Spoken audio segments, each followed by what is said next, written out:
Hi students, जैसे कि पिछले क्लास में अपने ने सिलेबस के बारे में समझा था। सिलेबस में अपने को मालूम था कि एक पार्ट ए है, एक पार्ट बी है, और पार्ट बी को अपने बोलते हैं एनालिसिस ऑफ फाइनेंशियल स्टेटमेंट्स। ठीक है, तो एनालिसिस ऑफ फाइनेंशियल स्टेटमेंट्स में अपने पास कुछ चैप्टर्स थे, जैसे कि कंपैरेटिव कॉमन साइज, जो कि बहुत ही इजी चैप्टर्स है। सेकेंड था अपना अकाउंटिंग रेशियोज, नेक्स्ट था अपना कैश फ्लो स्टेटमेंट्स। ठीक है, एंड सीबीएसई वालों के लिए companies form of balance sheet जो है वो भी इसी सेगमेंट में है।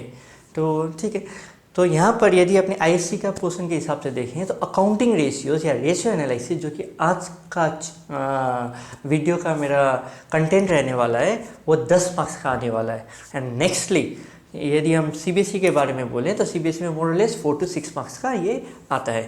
ठीक है, तो आज अपने करने वाले रेशियो एनालिसिस। एक बार अपना रेशियो एनालिसिस खत्म हो जाता है, अपने कंपैरेटिव कॉमन साइज करेंगे जो कि बहुत ही इजी है। उसके बाद अपने कैश फ्लो करेंगे। So once we complete with part B, हम लोग उसके बाद पार्ट ए, पार्टनरशिप और इश्यू ऑफ शेयर्स और ये सब टॉपिक्स में जाने वाले हैं। ठीक है, तो आज अपने करेंगे रेशियो एनालिसिस। सो इस रेशियो एनालिसिस को किसी किसी बुक्स में अकाउंटिंग रेशियोज भी बोला जाता है। तो जैसे कि अपने को मालूम है, ये अपने अकाउंट्स करें तो obviously when I talk about ratio analysis, definitely it is made accounting ratios only. Okay, so पहला चीज, रेशियो का मतलब क्या सर? रेशियो कुछ नहीं, दो फिगर्स के बीच में अरिथमेटिक टर्म्स में यदि इसको एक छोटे टर्म्स में लिखा जाए, एक डिक्रीज्ड फॉर्म में लिखा जाए, कंडेंस्ड फॉर्म में लिखा जाए, उसी को अपने बोलते हैं रेशियो। ठीक है, तो अकाउंट्स में यदि न्यूमरेटर और डिनोमिनेटर दोनों ही जब क्या रहे, अकाउंटिंग टर्मिनोलॉजी से रहे, like for example current asset हो गया या करंट लाइबिलिटीज़ हो गया, ऊपर की तरफ करंट एसेट रख दो, नीचे में करंट लाइबिलिटीज रख दो, और उसके बाद उसको रेशियो को निकाला जाए, तो इस टाइप ऑफ रेशियो को अपने क्या बोलेंगे? अकाउंटिंग रेशियोज बोलेंगे। जनरली अकाउंटिंग रेशियोज जो है वो 4 तरीकों में लिखा जा सकता है। ओके, एक होता है एक सिंपल फॉर्म में, लाइक 2:1, 3:1। एक होता है so many times, like for example A's weight is twice B's weight और A's weight is 2 times B's weight। so, इसका मतलब क्या हो जाता है? ए का वेट जो है 2 गुना है B का वेट से। सपोज B का वेट है 4 kg, तो A का वेट हो जाता है 8 kg। सो ये अपने को समझना था, मतलब ऐसे भी लिखा जा सकता है, ऐसे भी प्रेजेंट किया जा सकता है। वैसे तो रेशियो तो डेफिनेटली दो फिगर्स के बीच में ही, अकाउंटिंग फिगर्स के बीच में बताता है, लेकिन रावत प्रेजेंटेशन का बात हो जाता है तो कहीं पर अपने सिंपल रेशियो के हिसाब से लिखते हैं, कहीं पर अपने सो मेनी टाइम्स के फॉर्म्स में लिखते हैं, और कहीं कहीं पर अपने कैसे लिखते हैं? परसेंटेज फॉर्म्स में लिखते हैं। परसेंटेज फॉर्म में क्या होता है कि अपने हर फिगर को विथ रेस्पेक्ट टू 100 देखने का कोशिश करते हैं। ओके, तो लाइक तुम्हारा मार्क्स भी यदि आ जाता है, सपोज 40 आउट ऑफ 50 आता है, तो उसको यदि अपना 100 के टर्म्स में देखें तो 80 आउट ऑफ 100 है। ठीक है, तो वैसे करके अपने यहाँ पर अकाउंटिंग रेशियोज के जो बाकी लिखने का तरीका है या देखने का तरीका है वो भी अपने समझ गए। ओके, एक तरीका है फ्रैक्शन, जो कि ज़्यादातर यूज़ नहीं होता है। ये सारी चीज़ें आपको मेरे पीडीएफ में मिल जाएंगे, साइड बाय साइड मेरे इस ये कंप्यूटर का स्क्रीन में भी चल रहा है। ठीक है, so nextly what we need to understand is advantages of ratio. पहली बात, अपने इस वीडियो में थोड़ा सा थ्योरी करेंगे, क्योंकि स्पेशली आईएससी बच्चों के लिए 2 मार्क्स का थ्योरी पूछा जा सकता है, like what are the advantages of ratios, what are the limitations of accounting ratios. तो if they know little bit of this, it would be helpful for them. ठीक है, तो एडवांटेजेस ऑफ अकाउंटिंग रेशियोज यदि हम बोलेंगे तो उसमें क्या है, ये फिनेंशियल स्टेटमेंट का एनालाइज करने में हेल्प करता है, सिंप्लीफिकेशन ऑफ अकाउंटिंग डाटाज में हेल्प करता है, मतलब कर देता है, और helpful in comparative study, 2 organisation के बीच में बोलो या 2 ईयर के बीच में बोलो, तो इसमें क्या कर देता है? डाटा को कंपेयर करने में हेल्प करता है। Next, helpful in locating weak spots of the business. तो इसमें क्या होता है कि जो कि बिजनेस में वीक पॉइंट्स है वहाँ पर स्पॉट कर देता है, and we will be able to find the proper analysis and understand why there is a weak point, why there is a weak spot in that particular area. So उसके बाद accordingly अपने क्या करते हैं? कुछ measures लेते हैं। ठीक है, helpful in forecasting, obviously ratio में एक ट्रेंड पता चलता है, जैसे कि यहाँ पर एक साइड में ग्राफ है, वहाँ से पता चल रहा है कि जब बढ़ रहा है सब बार, हर ईयर कुछ डाटा बढ़ रहे हैं, तो नेक्स्ट ईयर भी अपने को क्या लगेगा? बढ़ने ही वाला है। ठीक है, so next, estimate about the trend of the business, almost 0.5 0.6 same ही है।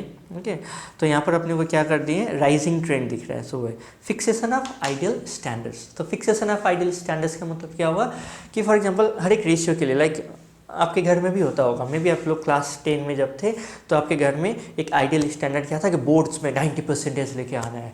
मे बी 12th में आपका स्टैंडर्ड्स क्या है, पेरेंट्स ने रख दिया या आपके खुद के अंदर आके रखा हुआ है कि मेरे को 95 लेके आना है। तो ये होता है कि आइडियल स्टैंडर्ड रखना, this is not a scientific, ये समझने वाली बात क्या है, ये एक आइडियल स्टैंडर्ड्स है। So it may differ, like for example किसी का फैमिली में ऐसा भी हो सकता है कि वो बच्चा काफ़ी स्पोर्ट्स में अच्छा है, तो उसके पेरेंट्स बोल रहे हैं ठीक है बच्चा तो 70 लेके आ जा, तू तो national player, national level games खेलता है, तेरे लिए तो 70 भी बहुत ही अच्छा है, बिकॉज तेरा फ्यूचर तो उस सेगमेंट में है, ठीक है। तो ये कोई एक हार्डकोर साइंटिफिक नहीं है, ऑलमोस्ट मतलब हार्डकोर एक मतलब ऐसा नहीं बोल सकते ये आएगा तभी अच्छा है, इसको अपने बोलते हैं फिक्सेशन ऑफ आइडियल स्टैंडर्ड्स, मतलब एक स्टैंडर्ड्स बना के रखे हुए अपने, ठीक है। तो नेक्स्ट अपने जाते हैं लिमिटेशंस ऑफ अकाउंटिंग रेशियोज। तो लिमिटेशन ऑफ अकाउंटिंग रेशियोज में क्या समझ में आता है अपने को, यदि सर कोई डाटा ही अपने को गलत दे तो अपने क्या निकलेगा, रेशियो भी गलत निकलेगा। नेक्स्ट, कंपैरिजन पॉसिबल नहीं होगा जब दो कंपनी या 2 ईयर में आप अलग अलग अकाउंटिंग पॉलिसीज़ फॉलो करते हैं। जैसे कि फॉर एग्जांपल आपने क्लास 11 में किया होगा डेप्रिसिएशन चैप्टर, और डेप्रिसिएशन चैप्टर में अपने को मालूम है कोई कंपनी एसएलएम भी फॉलो कर सकता है, कोई कंपनी डब्ल्यूडी भी फॉलो कर सकता है, और दोनों ही सिनेरियो में प्रॉफिट जो है वो अलग अलग आता है, ठीक है। दोनों ही सिनेरियो में एक्सपेंसेस अलग अलग हो जाते हैं, डेप्रिसिएशन अलग अलग हो जाते हैं। तो अल्टीमेटली अपने को क्या समझ में आया सर कि उस सिनेरियो में अपना तो अलग ही प्रॉफिट हो जा रहा है और इस सिनेरियो में अलग ही प्रॉफिट हो जाता है। सो फॉर एग्जांपल एक मिस्टर बी ने अलग मेथड फॉलो करने का है, सब कुछ सेम है, just because B company has adopted another policy, another method of calculating the depreciation, उसका क्या हो जा रहा है, नेट प्रॉफिट कम हो जा रहा है। So that does not mean कि बिजनेस खराब है।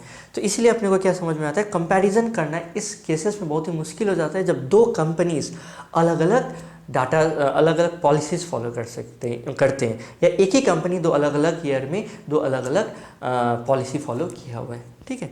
नेक्स्ट अपना है ratio analysis becomes less effective due to price level changes. तो ठीक है, मे बी 1947 में 10% प्रॉफिट मार्जिन अच्छी बात थी, और यहाँ पर यदि अपने देखें तो मे बी अभी का ट्रेंड के हिसाब से 5% भी अच्छा हो सकता है, मे बी उस बिजनेस के लिए 20% भी अच्छा हो सकता है। तो माई पॉइंट इज अपने को प्राइस लेवल चेंजेस मतलब इन्फ्लेशन वाला जो एस्पेक्ट है उसको भी गौर से देखना पड़ेगा, नहीं तो अपने को मुश्किल हो जाएगा। तो this are very easy topics, okay, very easy headings. जैसा पूछ भी देगा तो आपको 2 मार्क्स के लिए पूछेगा, जिसमें क्या पूछेगा आपको कि give 2 advantages of accounting ratios और give 2 disadvantages of accounting ratios.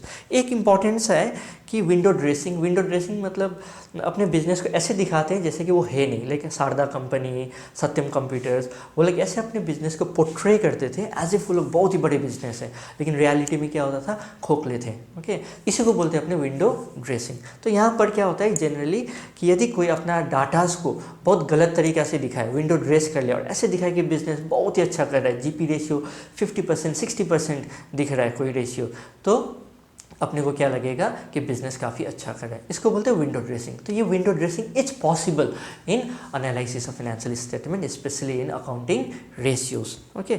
और एक लैक ऑफ प्रॉपर स्टैंडर्ड्स, सो जैसे कि आपने एडवांटेजेस में देखा था कि फिक्सेशन ऑफ आइडियल स्टैंडर्ड्स, और आप लिमिटेशंस में देख रहे हैं लैक ऑफ प्रॉपर स्टैंडर्ड्स। तो लैक ऑफ प्रॉपर स्टैंडर्ड्स मतलब जितना ही बोल लो आप कि हम आइडियल स्टैंडर्ड्स फॉलो कर रहे हैं या मेंटेन कर रहे हैं, लेकिन एक प्रॉपर आपका स्टैंडर्ड बोल पाना किसी भी रेशियो के लिए is not easy or it is not appropriate, rather you can say, okay, and ignores qualitative factors. It is so obvious because accounting में तो अपने देखें ये क्लास 11 में भी पढ़े थे कि अकाउंट्स में क्वालिटेटिव चीज़ों के लिए कोई जगह ही नहीं है, एंड यहाँ पर भी क्वालिटेटिव चीज़ों के लिए जगह ही नहीं है। दो वी अंडरस्टैंड दैट एक क्वालिटेटिव एस्पेक्ट्स बहुत इंपॉर्टेंट होती है बिजनेस का क्या बोलते हैं वो ग्रोथ के लिए, okay, but still this qualitative segments are not checked in ratio analysis. So ये रहा अपना रेशियो का मीनिंग। स्पेशली यहाँ पर क्या इंपॉर्टेंट है, advantages disadvantages, specially for the ISC students for 2 marks, okay. So next अपने समझने वाले क्लासिफिकेशन ऑफ रेशियोज। तो क्लासिफिकेशन ऑफ रेशियोज, जैसे बच्चे आप लोग भी स्कूल में हैं तो स्कूल में आप लोगों का क्लासिफिकेशन होता है कि आप रेड हाउस में हो या ग्रीन हाउस या ब्लू हाउस या येलो हाउस, या आप junior section, senior section, middle section, या आप science stream, arts stream, commerce stream में हैं। तो वैसे ही करके यहाँ पर भी रेशियो, जितने भी अपने रेशियोज है उसको क्लासीफाई किया जा सकता है, ठीक है। तो पहली बात समझने वाला क्या है कि सर अकाउंटिंग रेशियो को क्लासीफाई किया कैसे जा रहा है। ओके, अपना सिलेबस में 15 to 16 अकाउंटिंग रेशियोज है। उस अकाउंटिंग रेशियोज को 4 तरीक़ा से क्लासीफाई किया जा सकता है। किसी तरीक़ा से देखो तो 3 तरीक़ा से क्लासीफाई किया जा सकता है। ओके, तो पहला तरीका देखते हैं कि कैसे क्लासीफाई होता है। पहले देखते हैं on the basis from where the datas are taken. ठीक है, जैसे आपको यहाँ पर दिख रहा है नोट्स में। तो अपने को मालूम है रेशियो के लिए एक न्यूमरेटर चाहिए, एक डिनोमिनेटर चाहिए। तो न्यूमरेटर और डिनोमिनेटर दोनों ही यदि बैलेंस शीट से हैं तब अपने उसको क्या बोलते हैं, बैलेंस शीट रेशियो। कुछ एग्जांपल पकड़ ले सकते हैं अपना। करेंट रेशियो, जहाँ पर current asset, current liabilities. Current asset कहाँ से मिलता है, बैलेंस शीट। करेंट लाइबिलिटीज कहाँ से मिलता है, बैलेंस शीट। तो दोनों ही जब बैलेंस शीट से हैं तो इसको अपने क्या बोलते हैं, बैलेंस शीट रेशियो। ठीक है। सेकेंडली अपने को क्या समझ में आ रहा है, डेब्ट equity ratio, long term debts by share holders fund. तो लॉन्ग टर्म डेट्स मतलब ऐसा डेब्ट जो कि बहुत दिनों के बाद पे करना है, स्पेशली 1 साल के बाद पे करना है। ये आइटम आपको कहाँ मिलता है, बैलेंस शीट में मिलता है। शेयर होल्डर्स फंड कहाँ मिलता है, बैलेंस शीट में मिलता है। इसको बोलते हैं अपने balance sheet ratio. Okay, next है statement of profit and loss ratio. इसमें क्या होता है, न्यूमरेटर डिनोमिनेटर दोनों ही कहाँ से होते हैं, प्रॉफिट एंड लॉस अकाउंट से होते हैं। फॉर एग्जांपल जीपी रेशियो, एक ratio GP ratio, gross profit by sales. Gross profit कहाँ से मिलता है, प्रॉफिट एंड लॉस अकाउंट या ट्रेडिंग अकाउंट। और सेल्स कहाँ से मिलता है, वो भी आपको trading and profit and loss account से मिलता है। तो सिंस ऊपर न्यूमरेटर डिनोमिनेटर दोनों ही आपको प्रॉफिट एंड लॉस अकाउंट से मिलते हैं, इसको अपने बोलते हैं statement of profit and loss ratio. ठीक है। नेक्स्ट आता है अपना कंपोजिट रेशियो। एक आइटम यदि बैलेंस शीट से, एक आइटम यदि आपका प्रॉफिट एंड लॉस से, उसको बोलते हैं अपने कंपोजिट रेशियो। तो इसमें फॉर एग्जांपल अपने ले सकते हैं डेटर्स टर्नओवर रेशियो, एक रेशियो है। ठीक है, उसमें न्यूमरेटर होता है आपका cost of revenue, credit sale, and denominator होता है आपका एवरेज डेटर। तो रेवेन्यू फ्रॉम ऑपरेशन कहाँ से मिलता है आपका, ये मिलता है आपको प्रॉफिट एंड लॉस अकाउंट से। ठीक है, और एंड ये आपका डेटस कहाँ से मिलता है आपको, डेटस आपको मिलता है बैलेंस शीट से, एवरेज डेटस। तो अल्टीमेटली इसको क्या बोलते हैं, कंपोजिट रेशियो।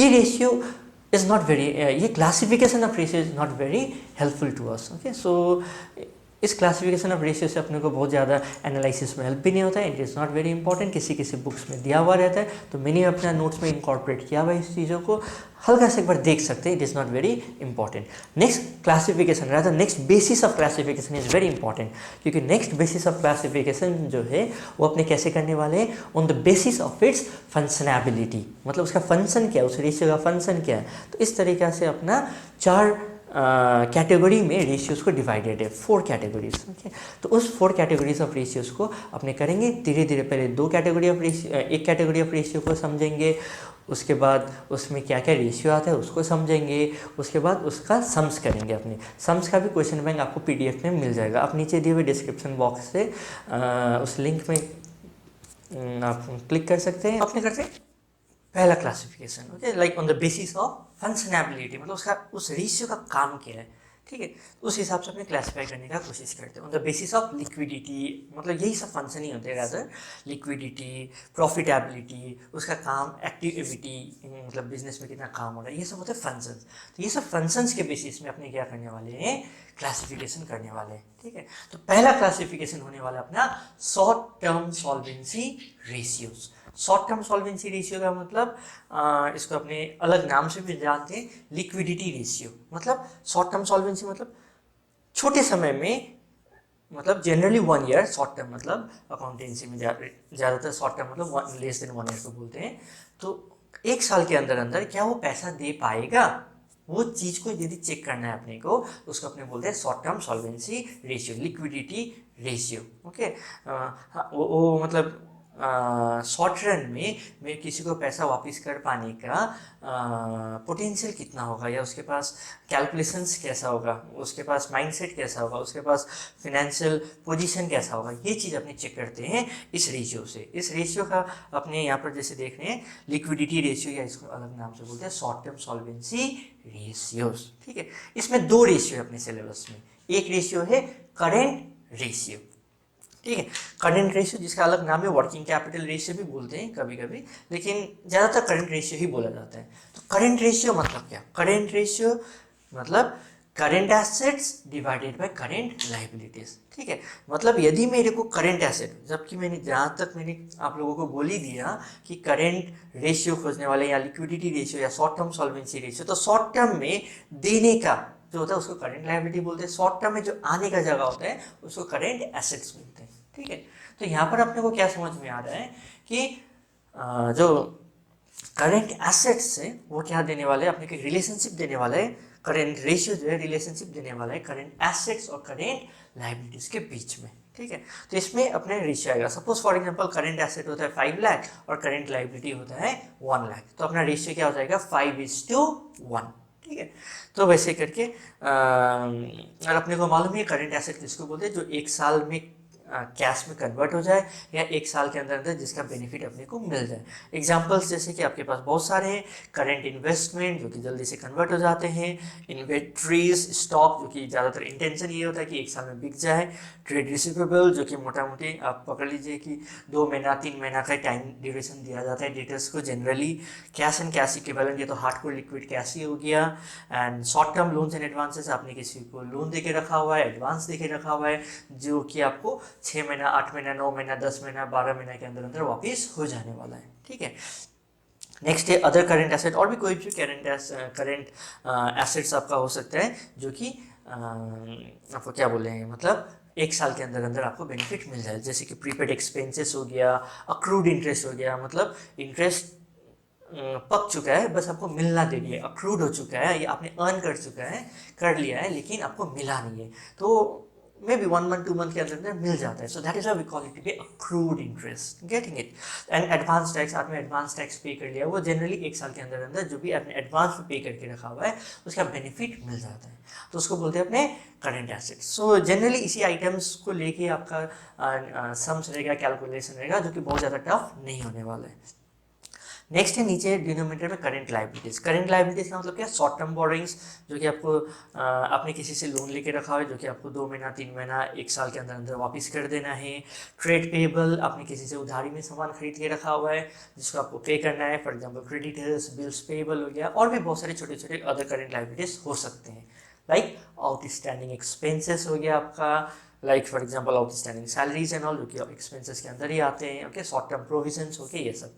तो ये हो गया अपना करेंट एसेट्स और करेंट लाइबिलिटीज के बारे में अपने को समझ में आया। ठीक है, तो नेक्स्टली इस दो का बीच में सर रेशियो तो आ जाएगा, ठीक है, लेकिन वो जो रेशियो आएगा उससे अपने को समझ में क्या आएगा, उसमें एनालिसिस क्या हुआ, ओके 5:1 अच्छा हुआ कि खराब हुआ, कितना होना चाहिए। तो ठीक है, इसके लिए ना एक आइडियल रेशियो दिया हुआ है। आइडियल रेशियो क्या है, आइडियल रेशियो 2:1। ठीक है, 2:1 का मतलब क्या, इसका सिग्निफिकेंस क्या, इसका मतलब ये हुआ कि मेरे को यदि किसी को 1 रुपया वापस करना है, 1 रुपया किसी को देना है, मेरा शॉर्ट रन में मेरे को किसी को 1 रुपया वापस करना है ₹1, और मेरे पास आने का जगह जो है, मेरे पास कहीं डेटर्स बोलो या इन्वेंट्रीज बोलो या कैश बोलो, मेरे पास जो है वो कितने 2 रुपया है। तो इससे क्या समझ में आता है, मेरे को किसी को देने में, पैसा देने में दिक्कत नहीं होगी। मे भी 2 रुपया की जगह में किसी ने मेरे को पैसा नहीं दिया, मान लो मतलब 1.5 रुपया ही मिला, फिर भी मेरे को पे करने में दिक्कत नहीं होगी, तो मेरा शॉर्ट टर्म सॉल्वेंसी पोजीशन काफ़ी अच्छा होगा। ठीक है, इसमें आगे वाले भी यदि मेरा कोई एनालाइज कर रहा है तो वो मेरे को लोन दे देगा, और मेरे को भी जब हम खुद के एनालिसिस कर रहे हैं as a manager, as a businessman, तब मेरे को समझ में आता है कि यस हम शॉर्ट रन में लोन किसी से ले सकते हैं जिसको मेरे को वापस करने में ज़्यादा दिक्कत नहीं होगा। ठीक है, ये होता है एनालिसिस सिग्निफिकेंस। और यदि 2:1 से कम आ गया, मतलब फॉर एग्जांपल आप पकड़ लो 1:1, तो 1:1 में वेरी रिस्की सिचुएशन हो जाता है, किसी ने भी आपको पैसा देने में दिक्कत कर दिया, नाखुन नुकुर कर दिया, डेटर्स बोलता है कि सर हम आपको अभी पैसा नहीं दे पाएंगे, अब स्टॉक को नहीं बेच पाते हो, तो आपको पेमेंट करने में भी दिक्कत हो जाएगी। तो ये दिक्कत नहीं हो बोल के हम लोग एक स्टैंडर्ड रेशियो 2:1 मानते हैं। ठीक है, और ये 2:1 अपने करंट रेशियो को मानते हैं। लेकिन आपके मन में एक क्वेश्चन आ सकता है, सर ठीक है सर 2:1 एक अच्छा रेशियो है, 2:1 से यदि कम आता है तो बुरा है, क्योंकि मेरे पास ज़्यादातर करंट एसेट्स नहीं रहेंगे, तो हम किसी को पे कैसे करेगा। आपको अलग तरीके से समझाते हैं। फॉर एग्जाम्पल रेशियो आप बोलना चाह रहे हो कि ज़्यादा हो गया, तो फॉर एग्जाम्पल 10:1, 50:1, 100:1, 500:1, तो आपके हिसाब से तो बेटर पोजीशन है। No, this is not a better position. Okay, अपने को 2:1 ही एक आइडियल रेशियो मानते हैं, क्योंकि जितना ज़्यादा होता है ना उतना बिजनेस का एक लिक्विडिटी पोजीशन के बारे में अच्छा संकेत नहीं देता है। फॉर एग्जांपल में एक छोटा सा एग्जांपल लेके समझाने का ट्राई करता है। ओके, सो मान लो मेरे को एक कपड़ा का दुकान खोलना है। मैंने पापा को बोला, पापा पापा मेरे को दुकान खोलना है, मेरे को लोन दो। पापा ने मेरे को लोन दिया। ठीक है, हम दिल्ली गया, दिल्ली से कुछ सामान खरीद के लेके आए, कपड़ा। हम आके दुकान खोला, दुकान में 10 लाख का सामान है, मेरा सिर्फ 1 लाख 1.5 लाख का सामान बिका और बाकी का सामान बिक नहीं पाया। मे बी वेरियस रीज़न कि हम बिजनेस को मैनेज ठीक से नहीं कर पा रहे, मेरा कलेक्शन ऑफ आइटम्स ठीक नहीं है, मेरा शॉप अच्छा जगह में नहीं है, बिकॉज ऑफ वेरियस रीजंस हम उसको बेच नहीं पा रहे हैं। ठीक है, तो मेरा करंट एसेट क्या हो गया, स्टॉक मेरा बढ़ गया। स्टॉक बढ़ गया मतलब करंट एसेट ज़्यादा है। ठीक है, उसके बाद फिर मैंने क्या किया, किसी से लोन ले लिया 5-10 लाख का। फिर मैंने सोचा अब हम जाएंगे गुजरात, जाएंगे गुजरात से अच्छे अच्छे कपड़े लेके आएंगे। फिर गुजरात से हम कपड़ा लेके आए, फिर मेरा कलेक्शन का चॉइस जो था वो ख़राब था, फिर बिक नहीं पाया, फिर मेरा स्टॉक बढ़ गया। फिर हम गया आपका हरियाणा पंजाब साइड में, फिर वहाँ से भी सामान स्टॉक लेके आया, फिर वो भी मेरा नहीं बिका। इससे हो क्या रहा है, मेरा स्टॉक बढ़ते जा रहा है। ठीक है, और स्टॉक बढ़ते जा रहा है, उसको हम बेच नहीं पा रहे हैं, उसको लिक्विडेट नहीं कर पा रहे, उसको हम कैश में कन्वर्ट नहीं कर पा रहे हैं। तो इसका मतलब हम किसी को लोन भी, किसी को शॉर्ट टर्म बोरिंग्स भी हम वापस नहीं कर पाएगा। तो this is what we understand. Okay, जितना ज़्यादा होते जाता है ना उतना बढ़िया नहीं है।